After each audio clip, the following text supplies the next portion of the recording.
আল্লাহ রাব্বুল আলামিন বলেন ওয়া ফিহা নুঈদুকুম, এই কবরের ভিতরে তোমাদেরকে যা ঢুকাইয়ে দেওয়া হবে, এই কবরের ভিতরে রাখা হবে।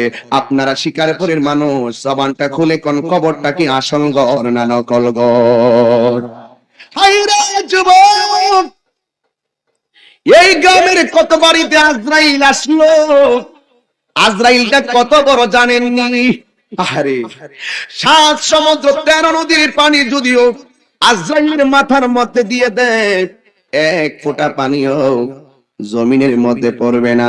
এত বিশাল বড় আজরাইল শরীরের মধ্যে কাটা কাটা লইয়া শিকারপুরের তোমার ঘরে হাজির হইয়া যাবে। তুমি আজরাইলকে দেখা মাত্র শরীরের মধ্যে তাজা তাজা রক্ত, এই তাজা তাজা রক্তগুলো সেকেন্ডের মধ্যে পানি হইয়া যাবে। আর শরীরের যত হাড্ডির জোড়া আছে, এই জোড়াগুলো টাস টাস করে খুইলা যাবে। তখন ঘরের মানুষ মনে করবে তুমি মনে হয় শরীরের অসুস্থতার জন্য কাঁদতেছো, গইরাইতেছো। আসলে না রে না, তোমার সামনে জম দাঁড়ায়া রইছে। জম মানে হলো আজরাইল, তোমার সামনে একটা ধাও মারতেছে। আমার নবী বলে আরে রূহ নেওয়ার সময় তো কষ্ট আছেই, সবচাইতে বড় কষ্ট হলো সাকরাতুল মাউতের সময় কষ্ট। ওই হুজুর সাকরাতুল মাউত কি? সাকরাতুল মাউত হলো রূহটা নেওয়ার সময় আজরাইলে বেঈমানরে এমন ভাবে ধাও মারবো, ডান দিকে ধাও মারলে বাম দিকে যাবে, বাম দিকে ধাও মারবে ডান দিকে যাবে, সামনের বরাবর ধাও মারবে, এমন একটা অবস্থা সৃষ্টি হবে বাড়ির মানুষ না বুঝা অ্যাম্বুলেন্স আনবো তোমার ডাক্তারের কাছে নিতে। আসলে তোমার মরণের যন্ত্রণা শুরু হয়ে গেছে। ঘরের মানুষ বুঝে না তোমার সামনে আজরাইল তোমার লন্ডভন্ড বানায়া পালাইতেছে। এই জন্য তোমার এই অবস্থা দেখেন তো। আমি দানবাজার মাহফিল, মাধবপুরের বাজারে মাহফিল করি, বাড়ি থেকে ফোন গেল আব্বা অসুস্থ, আমি অ্যাম্বুলেন্স পাঠাইলাম, দেখেন আব্বা অ্যাম্বুলেন্স দিয়া চলে গেছে। একেবারে গাউসিয়ার কাছে যাওয়ার আগেই বাড়ি থেকে ফোন গেছে আব্বা নাই, আব্বা নাই। তখন আমি চিন্তা করলাম আমার আব্বার গাড়িটার সামনে দিক দিয়ে গ্লাস লাগানো, পিছন দিক দিয়ে গ্লাস লাগানো, ডানে দরজা লাগানো, বামে দরজা লাগানো, নিচ দিয়া ধুলাবালিও উঠে না, বাতাসও ঢোকে না। ওই একটা অ্যাম্বুলেন্সের ভিতরে আমার আব্বা তখন শোয়া অবস্থায়, একটা পিঁপড়া ঢুকতে পারে না। ওই গাড়ির ভিতরে আজরাইলে দুইটা আমার বাবার রূহটা কিন্তু যথাসময়ে ঠিকই নিয়ে গেছে। তুমি যেখানেই পালাইবা বাঁচার কোনো রাস্তা নাই। তুমি পানির নিচে পালাও, বাঁচতে পারবা না। তুমি এক দেশ থেকে সাইডে আরেক দেশে চলে যাও, তুমি বাঁচতে পারবে না। এই জন্য যুবক ভাইরা আমার, আপনাদের কাছে অনুরোধ করে বলি, আমরা কি ইমানদার নাকি বেঈমান? যদি বেঈমান হয়ে যান, যদি উপেনে গোপনে আল্লাহর সঙ্গে নাফরমানি করেন, আমার নবী বলে আজরাইলের দাও ডাকাইয়া রোগগুলা টাস টাস করে ছিঁড়ে যাইবো, একেবারে তোমার জীবন পানি হইয়া যাবে। আর যদি আপনি ইমানদার হন, আমার আল্লাহ রাব্বুল আলামিন আজরাইলকে বলবে ও আজরাইল আমার পাগলের রূহটা তুমি নিয়ে আসো। আজরাইল তোমার কাছে আসবে, মনে করেন শিকারপুরে আসলো। আজরাইল আয়েশা, আজরাইলের 5টা আঙ্গুল, এই আজরাইল মানুষের মতোই। এর লাগি কি আজরাইল কি মানুষ হয়ে গেছে? এইভাবে আঙ্গুলটা দিয়া ইমানদারের মাথার মধ্যে আঙ্গুলগুলো দিয়ে এমন ভাবে আশ্রাইব, কখন জানেননি? আমার নবী বলে ইমানদারের রূহটা নেওয়ার সময় আজরাইল ঘরের মধ্যে আসবেন। আমার নবী আনবারা ইবনে আজিব রাদিয়াল্লাহু তাআলা আনহু থেকে বর্ণিত, তিনি বলেন আমার নবী একটা জানাজায় গেলেন, যাইয়া দেখতেছেন কবরটাও এখনো পুরা শেষ হয় নাই। আমার নবীর হাত থেকে লাঠি মুবারকটা মাটির মধ্যে গাইরা আমার নবী বলে ও আমার সাহাবীরা গো, তোমরা তাড়াতাড়ি কবরের আযাব থেকে মাপ চাও। এবার সাহাবীরা বলেন আমরা পাখির মতন আমার নবীরে বের দিয়া কবর আযাব থেকে মাপ চাইতে শুরু করলাম। ওই মুহূর্তে আমার নবী বলে ও সাহাবীরা, ইমানদারের কাছে আজরাইল কেমনে আসে জানোনি? আজরাইল আয়েশা ইমানদারের মাথার পাশে বসে, মাথার পাশে বইসা এবার আজরাইল আঙ্গুলগুলো দিয়ে ইমানদারের মাথার চুলগুলো চিরুনির মতন আশ্রয়া দেয়। ইমানদারে তখন ঘুম ঘুম ভাব আসে।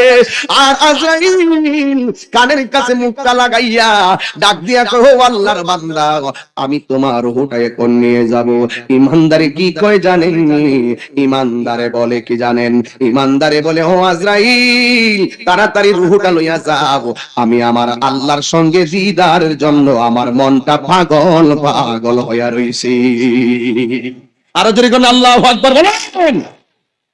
এ আমার বাবা, আর ওই দিক দিয়ে আল্লাহর একটা ফেরেশতারে কয়, ও ফেরেশতা, আজরাইল গেছে আমার প্রেমিকের রূহটা কবজ করত, তুই তাড়াতাড়ি জান্নাতে যা, জান্নাতে যাইয়া একটা কাফনের একটা সাদা কাপড় লো, এই কাপড়টা লইয়া আমার ইমানদারের কাছে যা, আর ওই কাপড়ের মধ্যে একটা আতরের বোতল নিয়ে যা, এই বোতলটা লইয়া কাপড়টা মুড়াইয়া আমার ইমানদারের চোখের দৃষ্টি যতটুকু যায় ওই পর্যন্ত তুই বইসা থাক।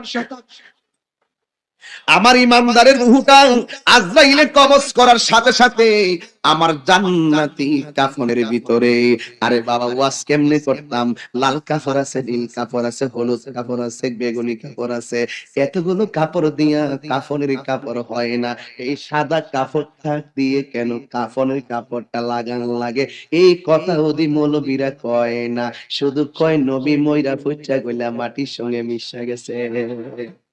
কত বড় জালেম, আমার নবীর হায়াতুন নবী মানে না, পাগল গুলো কয় কি এলা কইতে দিলাম আমদানি হিসেবে তো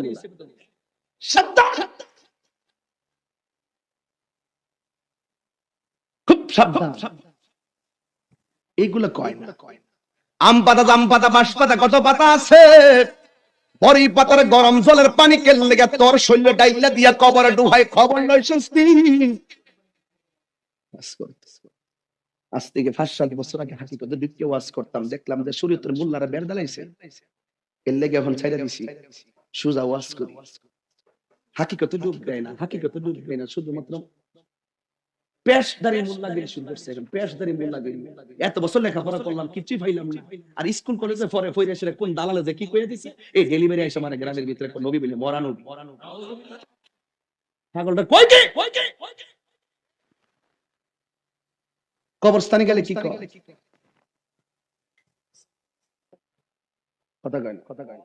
আর নবী কইলে চোরের শব্দ, গুরুস্থানে গেলে কি বলি, আসসালামু আলাইকুম ইয়া আহলা, সালাম কি মরা মানুষকে দেয় না জাতা মানুষকে দেয়, বলি কেন মইরা হচ্ছে গেলে মানুষ মিশা করে সালাম দিলে কি লাগে, কার সালাম দিছ, সাধারণ মানুষ কবরে গেলে সালাম দেয়, আর আমার নবী কবর রওজা মুবারকে জিন্দা, শুধু নবী না সমস্ত নবীগণই জিন্দা, ওই নবীদের বডির মধ্যে মাটি স্পর্শ করা হারাম করে দিছে, শুধু তাই নয় নবীদের জন্য আসমানি পক্ষ থেকে আল্লাহর পক্ষ থেকে রিজিক কবরে চলে আসে।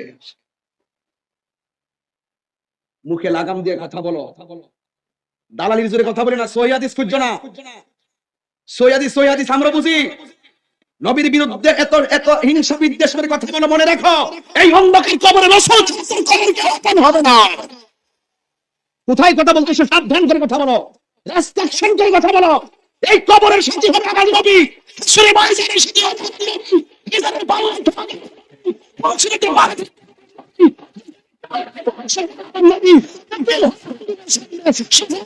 তাকে ডিল করবে, বুঝা কথা বইলো।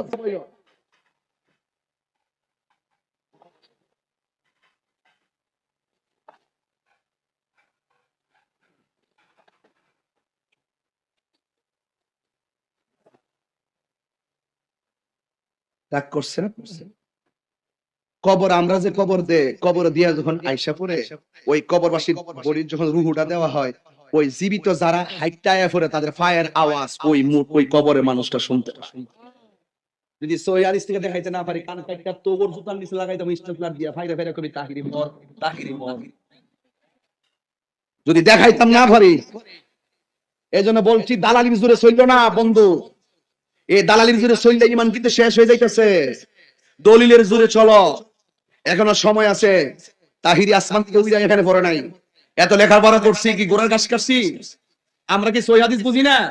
আমার নবীরে মাটির নবী কও, আমার নবীরে বলো মইরা গেছে গা, নবীরে জিন্দা নবী মানো না, জিন্দা নবীরে তালাক দিয়া দাও, তোর 14 গোষ্ঠী তালাক দিয়ে গেলাম।